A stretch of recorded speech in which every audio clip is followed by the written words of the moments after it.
Salut, moi c'est Tessa, ou Tessae, c'est comme tu veux. J'ai 20 ans et quoi de mieux pour me décrire que te dire que je suis une très grande fan de musique, et ça depuis des années. Si tu fais partie des personnes qui suivent ma chaîne de base, tu es probablement un peu déconcerté face au fait que je sois en face cam et non pas dans un clip ou en train de chanter quelque chose parce que étant chanteuse c'est ce que je fais de base. Mais on va dire que cette vidéo était un peu nécessaire pour moi parce que j'ai envie de faire un point et de parler de certains trucs. Donc si jamais tu es prêt, je t'invite à prendre de quoi passer le temps parce que je vais parler beaucoup. Je parle beaucoup, je parle vite et j'articule peu. Bref, prépare-toi et let's go.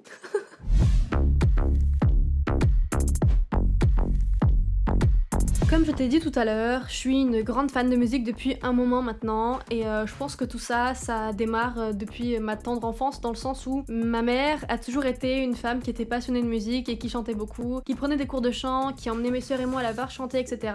Ayant le regard d'une fille proche de sa mère et fière d'elle, j'avais ce truc où je me disais je veux faire comme elle. J'ai commencé à créer un lien conséquent, tu vois, avec la musique. Pendant que ma mère, elle fait sa vie de mère et de femme qui chante et qui fait ce qu'elle veut. Moi à côté, j'ai moins de 10 ans je pense, je suis une petite fille qui découvre le monde et tout, mais très vite je commence à montrer des signes un peu de différence face aux autres enfants. J'ai pas mal de toc/tic, je montre des premiers signes de peur et de mal-être quand je suis en extérieur et j'ai pas mal de troubles de l'apprentissage, une dyslexie, une dyspraxie, une dyscalculie. C'est peut-être que des petits détails pour toi parce que pour moi de base c'était que des petits détails qui faisaient de moi ma personne, sauf que pour certains ça a été mis un peu sur ma gueule comme une étiquette qui m'a suivi, l'étiquette un peu de l'enfant bizarre. Dès la primaire je me suis sentie comme étant l'enfant bizarre, donc cette étiquette elle m'a suivi pendant longtemps et elle est encore là, mais là aujourd'hui elle me dérange plus. Mais on va dire qu'à la période de l'adolescence ça a été un peu compliqué, que je l'ai bien senti passer parce que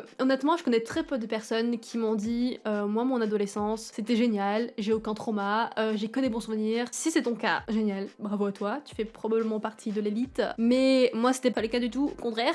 C'était compliqué en fait parce que l'adolescence, en tout cas moi, à mon époque on dirait que je suis une daronne, mais bref t'as compris, il y avait déjà ce truc de le physique, on commence à faire vraiment attention au physique, il y a un peu la loi du plus fort, tu vois, il y a une genre de hiérarchie qui se crée dans les écoles et en même temps il y a ce truc de la différence, ça attire beaucoup. Je te laisse deviner. J'étais un peu la gamine que quand tu la voyais, tu vois, dans la cour ou en classe, vu que j'avais beaucoup de tics ou de tocs, des fois j'avais des expressions que tu pouvais qualifier comme étant pas normales et je marchais bizarrement parce que forcément enfin toc éthique voilà, et donc ça attirait l'œil et en même temps j'étais pas une enfant qui prenait vraiment soin d'elle dans le sens où je me maquillais pas, je me coiffais pas forcément, pendant longtemps j'en avais rien à faire de comment je m'habillais et tout, du coup ça a attiré l'œil comme prévu, mais pas de la meilleure des manières parce que du coup ça a attiré beaucoup de moqueries. Et comme malheureusement pas mal d'adolescents à ces moments-là, j'ai été victime de harcèlement scolaire. Mais un harcèlement qui était plutôt banalisé parce que je m'en suis même pas rendu compte en fait que j'étais victime de ça pendant genre des années. Tu vois, je me suis entourée de personnes qui pour moi étaient des amis et finalement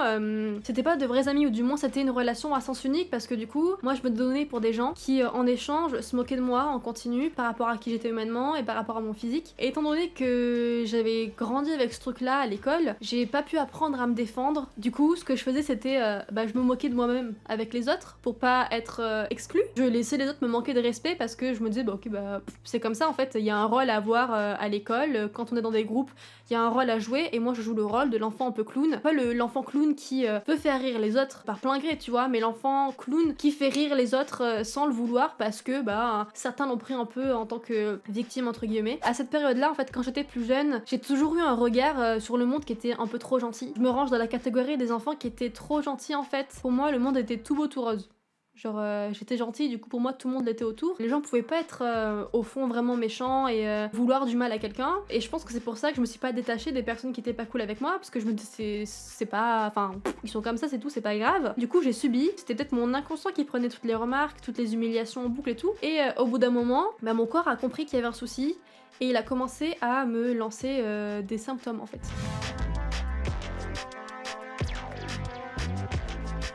Premier souvenir par rapport à ça, c'était première heure de cours au collège, 6ème ou 5ème, cours de maths. Je commence à avoir mal au cœur, enfin la nausée quoi, avoir mal au ventre, des sueurs froides, les mains qui peuvent pas rester en place. En fait, je peux pas rester en place. Je sens que j'ai une impatience dans tout le corps en fait et j'ai envie de pleurer. Je sens que je m'étouffe et tout. Du coup, je me dis ok, je suis malade, je vais à l'infirmerie et je rentre chez moi. Sauf que petit à petit, tous mes cours de maths commencent à ressembler à ça et au fur et à mesure, bah c'est plus que les cours de maths qui ressemblent à ça, mais c'est tous mes cours en fait. Tous mes cours commencent à être teintés de ce truc bizarre parce que je sais pas ce que c'est pour le coup. Je me dis juste putain, il m'arrive un truc, mais j'ai aucune idée de ce que c'est. Et le premier mot que je mets dessus, c'est stress. En fait, le médecin traitant que j'avais à l'époque avait dit à ma mère, mais c'est pas grave, c'est juste des symptômes de stress, enfin. Tu vois, sans plus quoi, ça ira avec le temps. Sauf que je te laisse imaginer que ce n'est pas forcément allé avec le temps. Tout le collège, j'ai vacillé entre des périodes où j'ai raté pratiquement toute une année parce que c'était impossible pour moi d'avoir le dessus sur ces crises-là en fait, et d'autres années où j'arrivais à avancer, aller de l'avant et à contrer ces crises en fait, qui arrivaient dès que je devais mettre un pied dehors, dès que je devais aller à l'école. Sauf qu'il y a eu un gros changement qui s'est créé dans ma tête, je pense, à l'entrée du lycée, alors que c'était quelque chose que j'attendais vachement.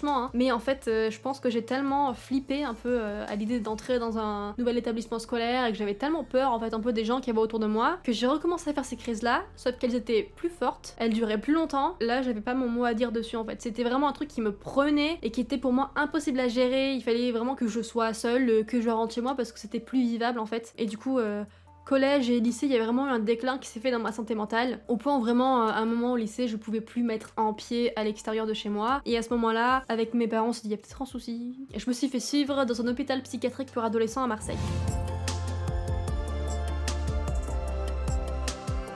C'est justement en ayant ce suivi-là, en étant entourée de médecins, etc., que j'ai pu mettre des mots, en fait, qu'on a pu mettre des mots sur ce que j'étais en train de vivre. En fait, je souffrais d'une maladie qui s'appelle le trouble anxieux généralisé, qui m'a fait développer une phobie scolaire et une phobie sociale. Qu'est-ce qu'une phobie scolaire et une phobie sociale? Phobie, c'est une peur irrationnelle, scolaire et sociale, bah du coup une peur irrationnelle de toute interaction avec des gens, enfin tout ce qui se ramène au social, et une peur irrationnelle du milieu scolaire, en fait. Toutes les crises que j'avais vécues jusqu'à maintenant, c'était des crises d'angoisse et des crises de panique. Ça met un peu toutes mes idées au clair, on me dit que je suis hypersensible, que je suis en dépression, etc. Et je me dis ok, donc là je suis jeune, mais j'ai quand même pas mal de taf à faire pour essayer d'aller bien dans la vie. Malgré le suivi que j'avais, etc., je suis arrivée vraiment à bout, tu vois, à un moment dans ma vie, et je me suis déscolarisée parce que du coup, c'était vraiment trop compliqué pour moi d'aller à l'école. J'étais arrivée à un moment où il y a un établissement dans lequel j'étais qui a pas trop pris mon cas au sérieux et qui a fait que j'ai développé vraiment une haine envers les établissements scolaires. Je pouvais plus en fait, j'avais pas envie, je me disais ok, moi je fais tout pour essayer de combattre ma maladie, mais derrière t'as des gens qui prennent pas ça au sérieux, qui viennent dire que c'est des caprices et que je mens, enfin bref. Du coup je me suis fait déscolariser, j'ai fait l'école à la maison, qui s'appelle le CNED. Pour ceux qui savent pas, en fait tu reçois plein de livres chez toi, mais genre plein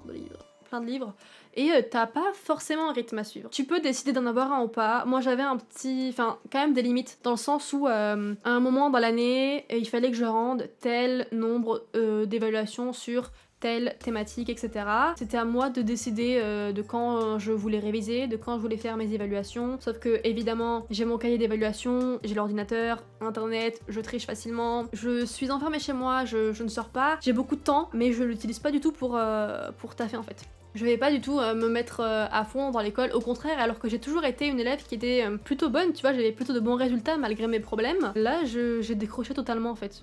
Alors que j'ai toujours été contre... Enfin, j'ai toujours suivi de fou la loi de l'école, tu vois. Qu'est-ce que je fais du coup pendant ces périodes où j'ai plein de temps devant moi? Bah en fait, la chambre dans laquelle j'ai évolué, c'était un peu la pièce aux instruments chez moi, parce que j'aimais bien apprendre à jouer de nouveaux instruments. J'avais un synthé, un piano en fait, j'avais une guitare et j'avais un ukulélé dans ma chambre, ce qui fait qu'en fait, du coup, mon temps, je l'ai passé à faire de la musique, à écouter de la musique, à me filmer en train de chanter, etc.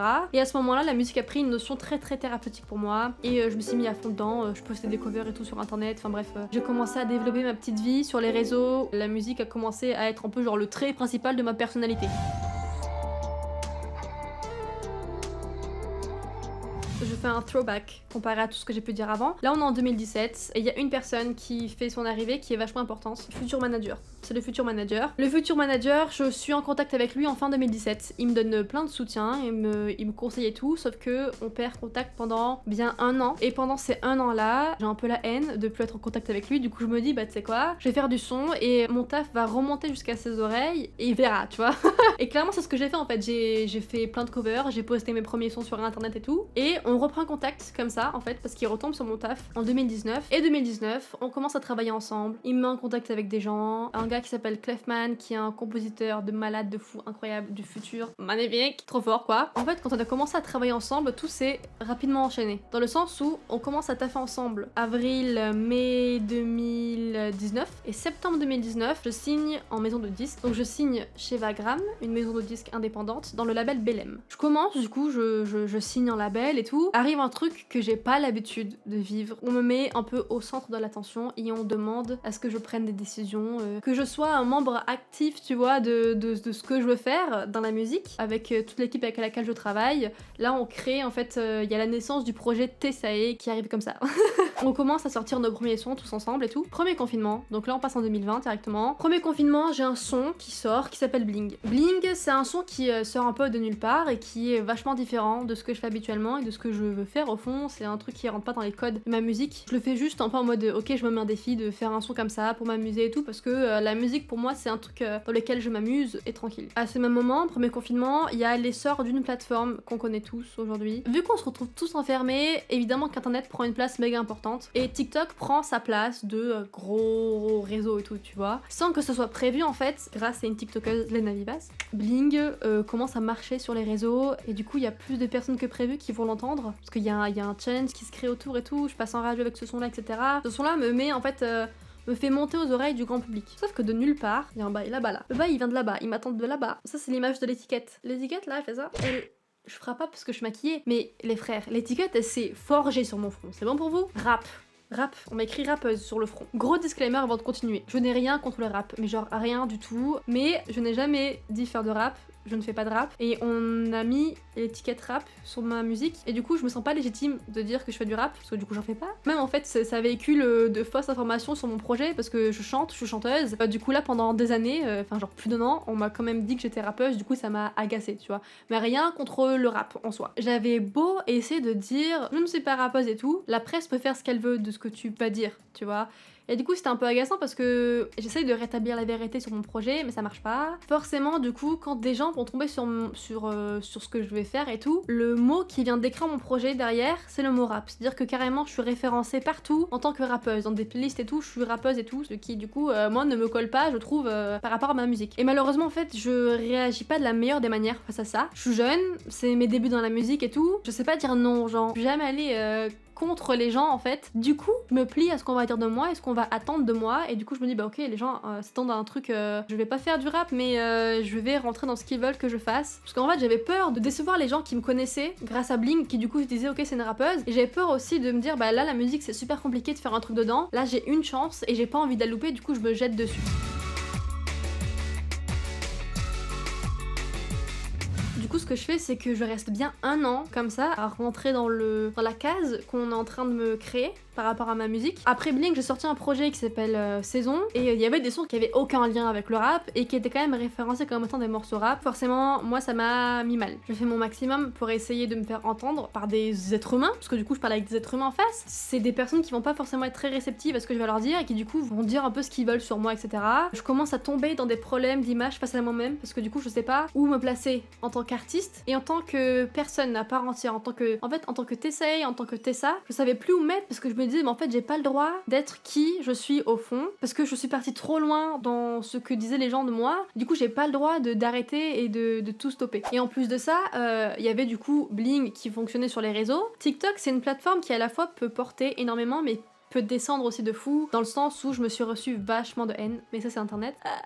Et apparemment c'est logique de se faire insulter et manquer de respect sur les réseaux, ça m'a pas aidé non plus de fou. Avec l'équipe on se dit ok, on laisse passer, on laisse traîner, de toute façon TikTok c'est éphémère, du coup ça finira par se calmer et tout. Tout ça ça se passe en tout 2020 jusqu'à début 2021 tu vois. Fin 2021 on revient avec un livre.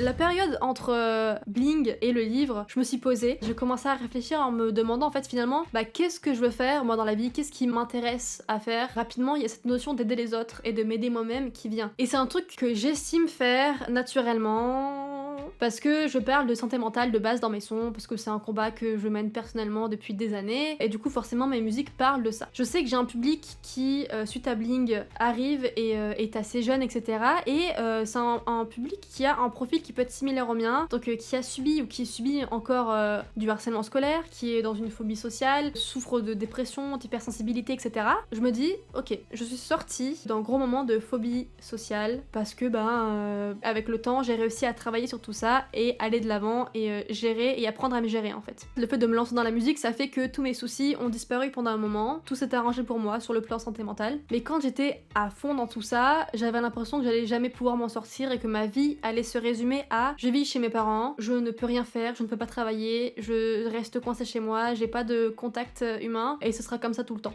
J'avais trop peur de ça. Du coup, je me dis, aujourd'hui, je suis légitime de pouvoir parler de mon expérience, de donner un peu d'espoir aux gens. C'était ça le but en fait. Le but de ce livre, c'était de pouvoir donner de l'espoir aux personnes qui pouvaient être en train de subir ce que j'ai pu vivre en fait, et aussi de sensibiliser, que ce soit les autres jeunes ou aussi les adultes face à toutes les thématiques dont je parlais dans le livre. Bah tu vois, la phobie scolaire par exemple, c'était un sujet qui, quand moi je l'ai vécu, était pas très bien pris par les adultes. Pour eux c'était beaucoup des caprices et juste de la flemme, alors que pour le coup c'était un vrai supplice à vivre tous les jours, et si en plus de ça l'enfant qu'il vit n'est pas du tout épaulé par les gens qui l'entourent, ça peut aller très très loin, tu vois. Sauf qu'il y a un truc auquel j'ai pas pensé, mais qui était totalement logique en fait. Je suis pas un gros nom, tu vois, je suis pas implantée. Si tu découvres cette vidéo et que tu n'as aucune idée de ce que je fais, c'est normal, tu vois. Forcément, du coup, je sors un livre, et quand je sors ce livre-là, je suis présentée comme étant une fille qui a écrit un livre et qui témoigne parce que c'est une ancienne victime de harcèlement scolaire. Ce qui est logique parce que c'est le cas. Sauf que pour le coup, j'ai commencé à flipper un peu parce que je me suis dit, ouais, bah là en fait on parle beaucoup du livre, mais on parle pas de ma musique. Et du coup, j'étais en mode, mais les frères, moi de base, je suis chanteuse et je veux parler de ma musique quand même. Parce que dans le livre, je parle beaucoup de ma musique parce que j'utilise ça pour sensibiliser les gens sur la santé mentale, tu vois. Sauf que pour le coup, j'ai commencé à flipper parce que je me suis dit, bah ça y est, en fait, la musique s'est mise de côté et c'est foutu.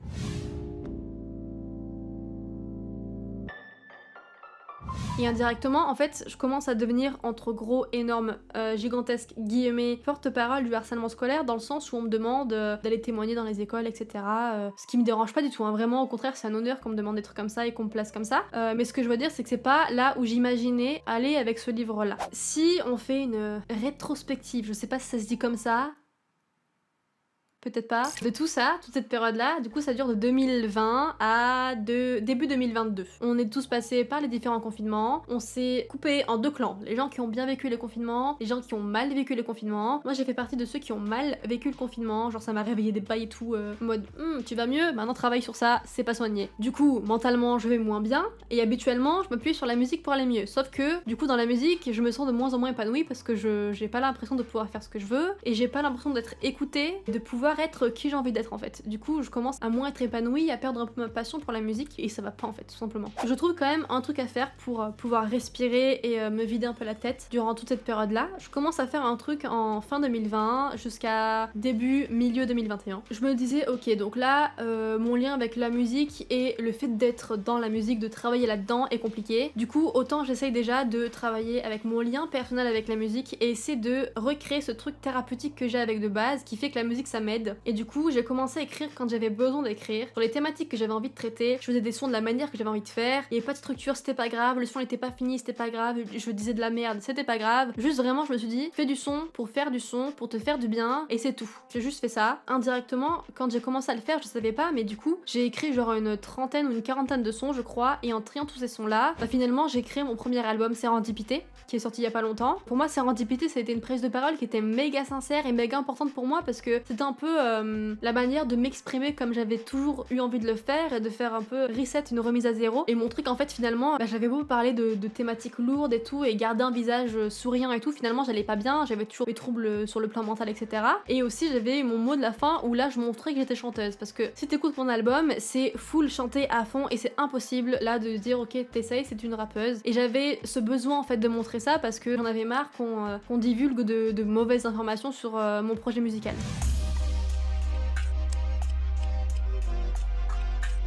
Durant toute l'écriture de l'album, en fait c'est comme si je m'étais scindée en deux.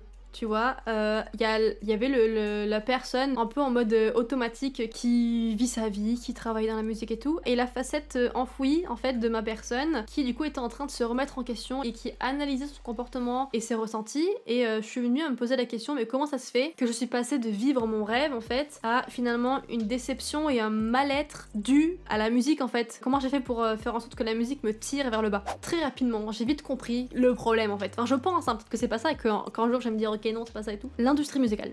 L'industrie musicale, c'est un truc qui ne me correspond pas tout simplement. Les valeurs de l'industrie musicale, c'est des valeurs qui ne collent pas avec mes valeurs, autant sur le plan humain que sur le plan musical. Et du coup forcément, quand je me développe là-dedans en étant plutôt jeune, bah je me rends pas compte et j'avance avec un voile sur les yeux, etc. Et je me développe pas de la meilleure des manières du coup. T'es chanteur, t'es artiste, il faut que les gens t'aient envie, il faut que tu vendes du rêve, il faut que les gens aient envie d'être toi, il faut que tu montres la meilleure version de toi-même parce que un chanteur, enfin une personne qui est dans ce milieu-là doit être parfaite en fait. Et c'est un truc avec lequel tu peux peut-être décider d'aller à contre-courant de ce truc-là dès le début si t'es assez fort, mais moi j'étais pas assez forte pour ça. C'est pas moi qui fais les règles et c'est pas les gens avec qui je travaillais, l'équipe avec qui je travaillais qui a fait ces règles-là. C'est malheureusement une condition, genre la seule condition négative qui vient quand tu fais de la musique. Sauf que c'est une condition qui peut être minime au début et tu te dis ok je vais jamais l'écouter et finalement ça te bouffe, ça te bouffe, ça te bouffe et moi ça finit par me bouffer entièrement. Parce que du coup comme je te disais tout à l'heure, j'ai commencé à avancer avec un voile sur les yeux qui faisait qu'en fait je me lissais les bords et j'effaçais toute différence face aux autres. Ouais en fait je voulais avoir ce truc de l'artiste parfaite, celle qui ressemble à tout le monde et qui a rien de différent, qui veut tout faire pour réussir à avoir sa place parce qu'elle pense qu'elle peut pas l'avoir. Mais pourquoi me demanderais-tu? Eh ben écoute, en fait il y a ce truc où tu te dis je fais de la musique, mon rêve c'est de faire de la musique, je veux pouvoir faire des concerts, être découvert par un assez grand public et tout, tu vois, pour faire de grandes salles, etc. Je veux me faire découvrir par le public qui me connaît déjà, mais par le grand public aussi. Comment est-ce que tu fais pour te faire découvrir par le grand public? Il faut que tu te fasses écouter. Et comment est-ce que tu peux être écouté? Bah il faut faire des streams, tu vois. Oh. Ow. Ma maman elle m'a envoyé un message, ça m'a niqué les oreilles. Je disais, pour être écouté, il faut que je fasse des streams. Comment faire pour faire des streams, sans tricher évidemment? Tu as deux gros topics qui rentrent. Les radios et TikTok. Encore.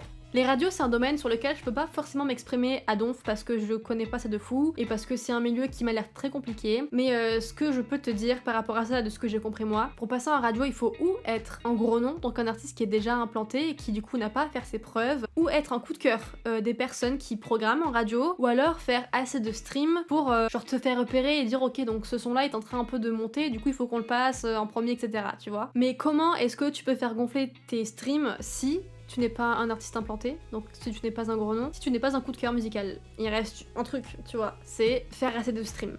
Mais comment faire assez de streams du coup? Bah c'est là que TikTok entre en jeu.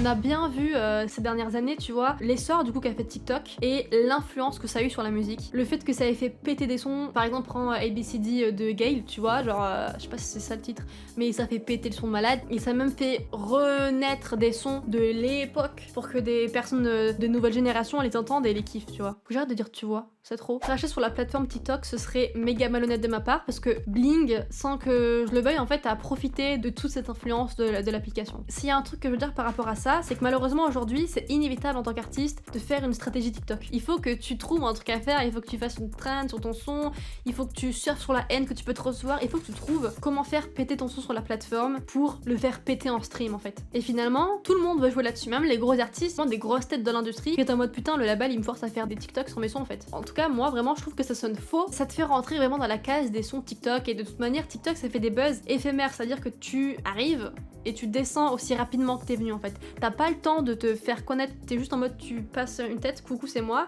et c'est tout. On peut pas retenir qui tu es, etc. Tout va tellement vite aujourd'hui que t'as un son qui pète aujourd'hui, demain il disparaît et la semaine d'après t'as un nouveau son, tu vois. Et à force de suivre ce mouvement, moi dans mon cas en fait, j'ai commencé à culpabiliser de fou de pas faire ce que je voulais faire vraiment de base avec ma musique et de pas me tenir à mes valeurs musicales que j'ai depuis l'enfance. Mais en même temps, j'avais une pression qui était omniprésente, tu vois, comme si j'avais un petit diable sur mon épaule qui me chuchotait tout le temps attention il faut que tu sois mainstream, ton son il est pas assez général, là attention il faut que tu fasses une trend et tout. Enfin vraiment une pression constante de il faut que j'utilise TikTok sinon ça marchera pas et du coup si ça marche pas bah je suis foutue. Sauf que TikTok c'est pas une fin en soi parce que justement j'ai fait un buzz sur TikTok avec mon son bling. Si tu suis ma chaîne YouTube tu peux voir qui je suis, mais sinon le grand public il a aucune idée de qui est Tessae et c'est normal. Ce que je veux te dire c'est que j'ai fait un buzz TikTok, j'ai fait des télés, j'ai fait des radios, j'ai fait des concerts, mais ça a pas fait de moi une artiste implantée. Si on cut tout ça et qu'on revient encore sur finalement qu'est-ce que je veux faire dans ma vie, qu'est-ce qui me plaît, reminder, aider les autres et m'aider moi-même. Donc ça ne colle pas avec faire de la musique full marketing et me développer sur TikTok juste pour faire des streams. Moi je veux juste aider les gens parce que ça m'aide et que j'ai ce besoin en fait de me développer en étant plus paisible, plus heureuse et retrouver ma passion avec la musique parce que pour le coup la musique c'est tout ce qui m'a toujours animée dans ma vie et aujourd'hui j'ai un peu cassé ce truc là avec la musique, je trouve ça malheureux. Donc il y a un peu une quête personnelle de je veux aller mieux et retrouver mon lien avec la musique.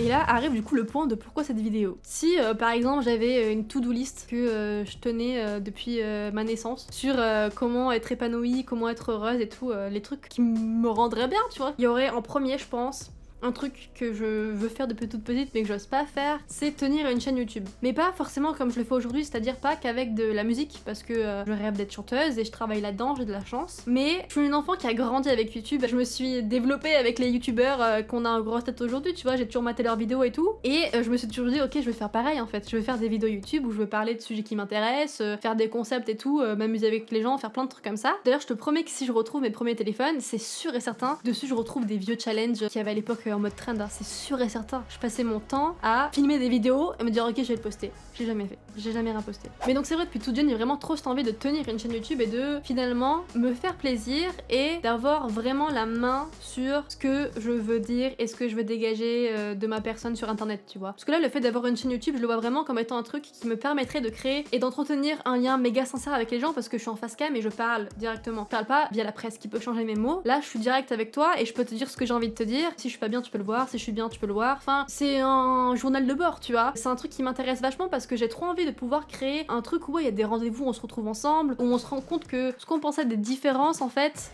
peuvent être des points communs avec d'autres personnes et tout simplement se rendre compte qu'on n'est pas seul. Le fait de pouvoir créer une safe place avec des gens où on se sent libre de dire ce qu'on veut, évidemment dans la limite du respect etc, mais genre qu'on se sente sans limite dans la manière de nous exprimer de certaines thématiques etc.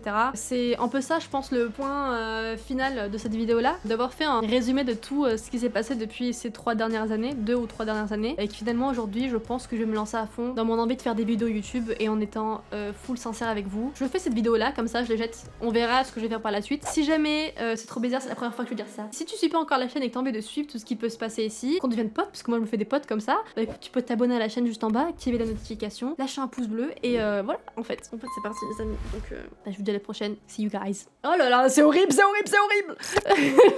C'est horrible.